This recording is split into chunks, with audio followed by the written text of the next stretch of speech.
This Volvo XC60 represents where car brands should have just called it a day.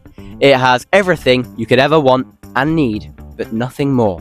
So if you're in the market for an SUV that is safe, stylish, sensible, and sophisticated, but not too sophisticated, if you've never heard of sibilants, now you have, then this could be for you. Before we get started, make sure you hit those like and subscribe buttons. Firstly, I'd like to say a huge thanks to Horton Cars in Buckinghamshire for yet again lending me their car for the day. This thing is incredible, so are they. If you're in the market for a trustworthy Volvo, please go check them out. Their website is hortoncars.com. While you're there, check my website out too, scottoncars.co.uk. There you can read my new blog, you can get the links to the rest of my social media, we can get car buying advice tailored to you. Let's get back to the video. Now this isn't your average XC60. Okay, yes, it might not be our design trim, and yes, it might have these smaller wheels, and yes, it might be just a 2-litre diesel, but it comes from Japan. And a Volvo probably isn't what you think of when you think of Jap imports. Something like this, maybe. Or maybe even that.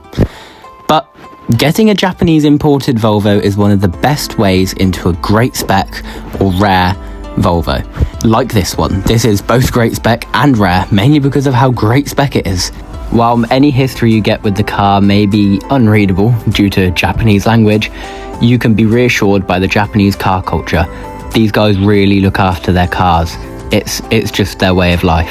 Not only are the cars looked after, so are the roads. The roads don't get salted, they're in great condition, and you actually have to pay to use a lot of them, meaning most cars don't get used that much, and their cars are all lower mileage. The cleaner and better conditioned roads not only mean that suspension components are less worn out, but also the car's underbodies are almost pretty much rust free and very, very clean.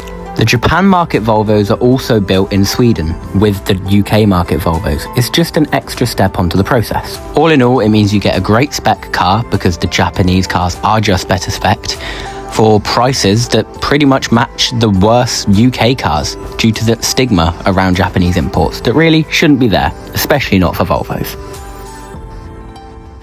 Now, one of the best things about this being a Japan import, as I said, is the spec. You have everything on this car, but not too much of everything. So you've got Bliss, which is blind spot information system. You get an orange light when someone's in your blind spot that you might not be able to see, but it's not intrusive. It flashes at you when you intend on making a move into that space, but it doesn't pull you away or anything like that.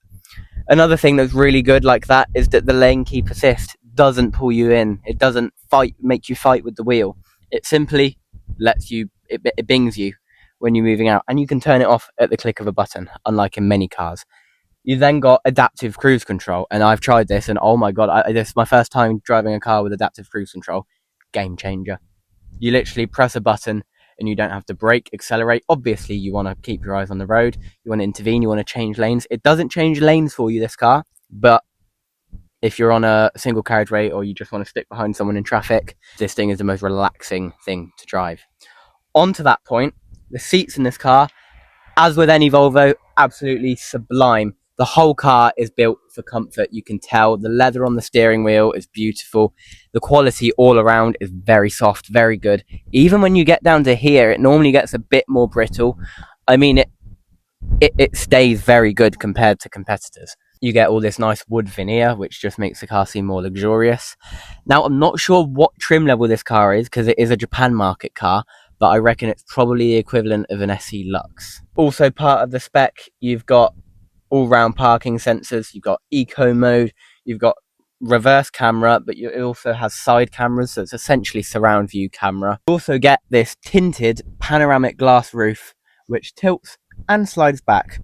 So you've basically got convertible Volvo SUV.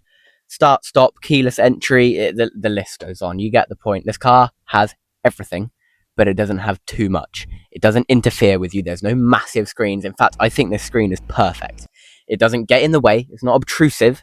It's there. It's the perfect size, and it displays everything that you need within it. Really, really love the interior of this car. If there's ever a perfect interior, I think it's probably this. In the back then, well, as with a lot of Volvos, the seats are pretty much as comfortable as the front ones. One criticism I would have for trying to get kids in is that the door opening isn't really big enough, to be honest, and this could go a bit further. Another thing that could go a bit further, the window. I'd like it to go all the way down. Space, I'm actually really quite impressed. This is more spacious than the second row in an XC90. Legroom, this is set up for 6'1" me to sit in absolute comfort, so it's quite far back. And I've got enough legroom. I can slide my feet under and I am comfortable. My knees are almost touching, but no one's gonna really sit that much further back than this, so you should be fine. Hopping over into the middle seat, and it starts to get a bit less spacious. My knees are now compromised by the car's seats, but the seat itself is spacious enough. The transmission tunnel doesn't really cause that much of a problem. You just sit with your legs akimbo. Let's have a look at the boot. First thing to mention about the boot, lovely power tailgate. It is windy, do excuse me. And well, yeah, this thing is massive. I could probably sleep in here. I mean, I'm going to be sleeping in my C30, but this would be a Holiday Inn rather than a Travelodge. You've got plenty of userability back here as well. Folding floor with a little stand for your hazardous warnings. Then a proper folding floor. You've got detachable bit so that you can access your electrical gubbins. I'm gonna say that's back. You've got 12-volt socket for your 12-volt socket things. Completely flat loading bay. Here's how it compares to competitors. Before we count the cubby holders then, let's have a quick look at the exterior of this thing. Now this is, I've noticed, not a spec that we get in the UK. As I said, I think it's probably equivalent to SE Lux, but they've called this Classic. And I can see why. You got all these nice chrome accents that really give the car a more luxury look, a classic look, rather than a newer, modern, sportier look that you'd get with an R design. And I think that really suits this car. You do still get tinted rear windscreen, tinted rear windows, and of course, like pretty much every Volvo, you have these really nice tail lights that go the whole way up the rear quarter panel. Around the side then, and you get these 18-inch alloy wheels. I believe they probably went up to 20s or 21s on high-spec R design cars. More tinted rear windowage, more chrome accents that I reckon was probably part of that Classic trim.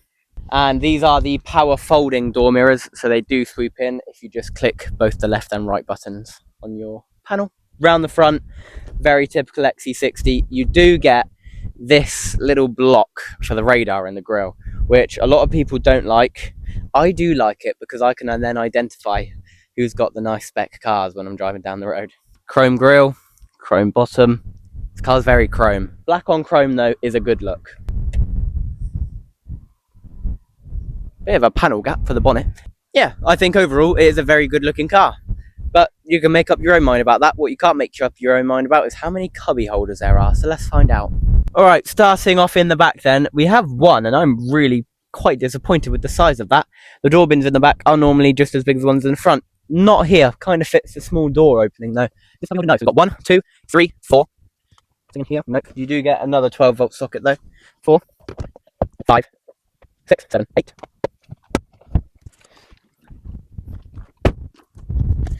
9, which I conveniently can confirm fits a big bottle. I don't like the big bottle tests that all these people do, but there was just one in there already. That wasn't intentional. 9. Anything down here? No. 9, 10, 11, 12, 13, 14, 15. There's an extra little tray in the glove box. I must say that's not good enough, Volvo. Oh, obviously you've got the one behind your floating dash. So that's 16. 16. I think that is it. 16. I think the best record so far was a BMW 2 Series Active Tourer. I want to say that was 32 or 28 or something around that. So 16. While, yes, there's enough space to store your stuff, if you want to get technical, it's not good enough. But, I don't know, maybe UK cars got more. Maybe Japan don't have as much stuff.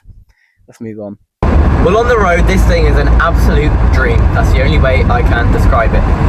Now, if you've watched any of my other recent videos, you're going to notice a theme here with every Volvo that I've reviewed. My car, all of the Horton Cars cars, they are all so capable. The phrase that I've been using for them is that you can chuck any task at it and it will do it with ease. Yes, they might not do every task perfectly, but I'm not going to crash. This is one thing that it does sometimes. I'll be just driving along a normal road, completely risk-free, and the little city safety monitor thing will ping up and say that you're going to crash. That's the only intrusive safety feature that this car has, and it's better that it's there than not, really. It's there as a warning before it breaks itself. Other than that, around town this car is, well, it's pretty much perfect. The steering is lighter than on my C30, so it drives around town genuinely better. It's more maneuverable. It actually feels smaller than my C30. That car has an air of bigness about it. This one doesn't whatsoever. Parking, dead easy. You've got so many sensors and cameras to make parking even easier. And because it's a Volvo around town, people treat you nicely. It's not a BMW. You get let go, they thank you.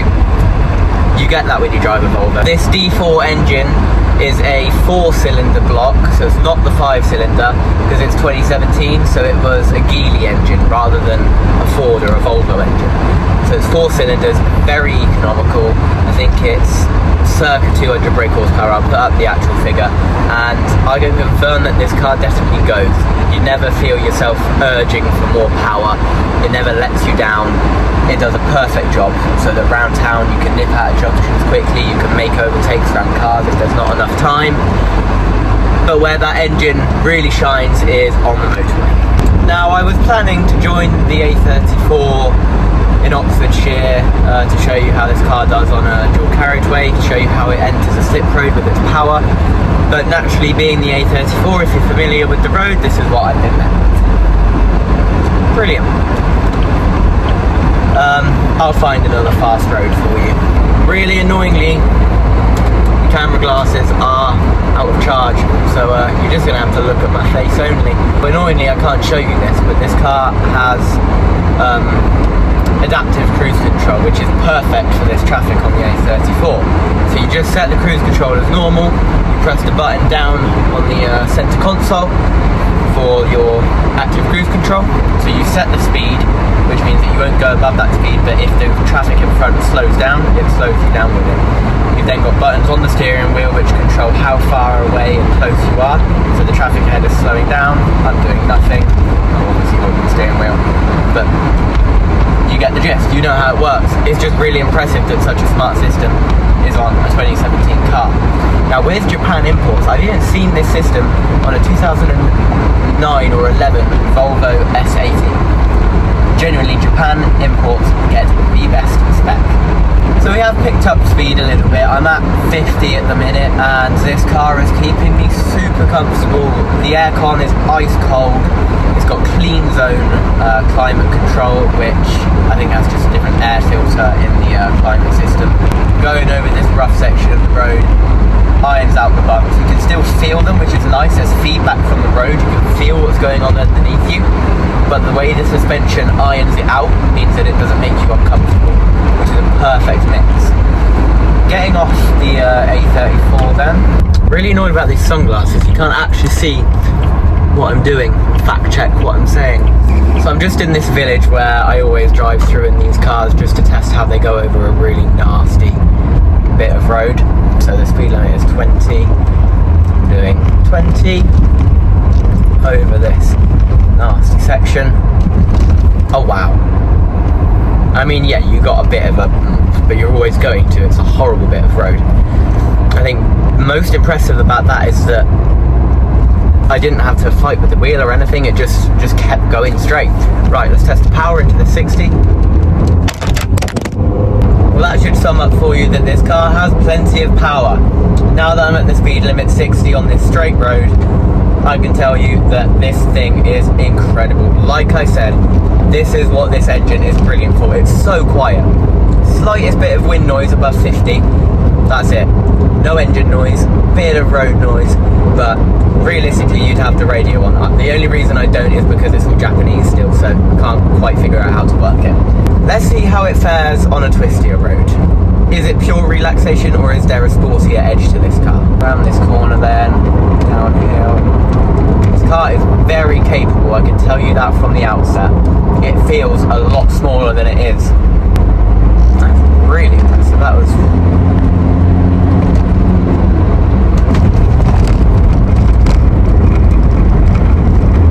wow.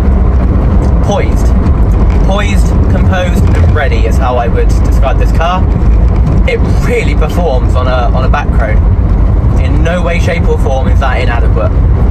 The only thing that I'd say would stop it from matching to the fun drive of something like a BMW X5 is the steering.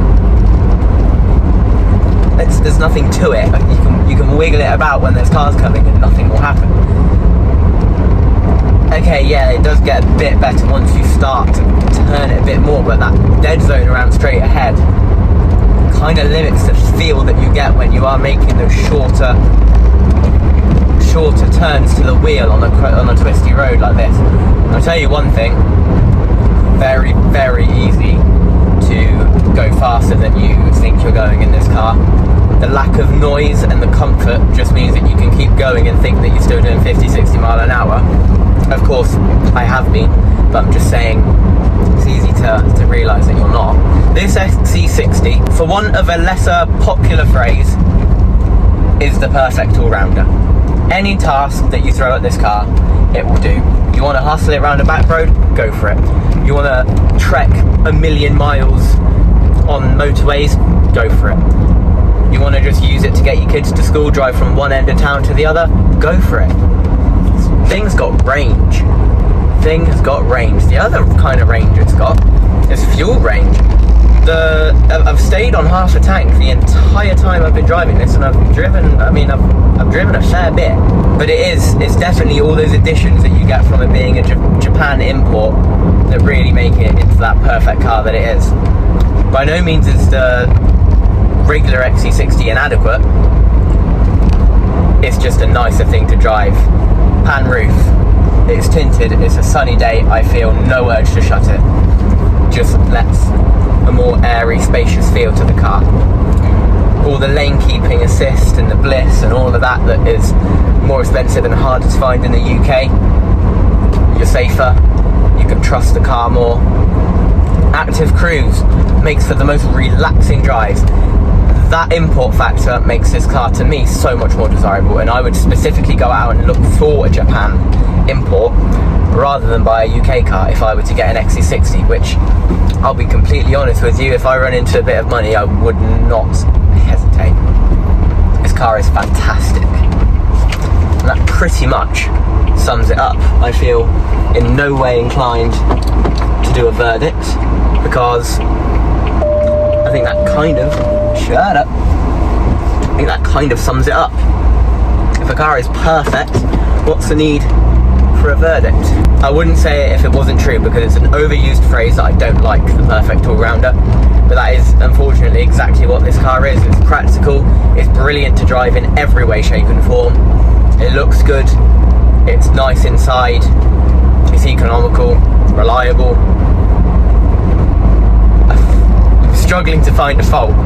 I don't think I've picked up on a single fault, other than the slightly intrusive collision avoidance system, but you'd rather it be there than not there, yeah? It's not like it does anything, it just goes beep. If you can live with an extra beep every now and then, you're fine. And I don't doubt there will be a time where it will help you. You may be driving at something and not realise, and the Volvo will go just like it did then.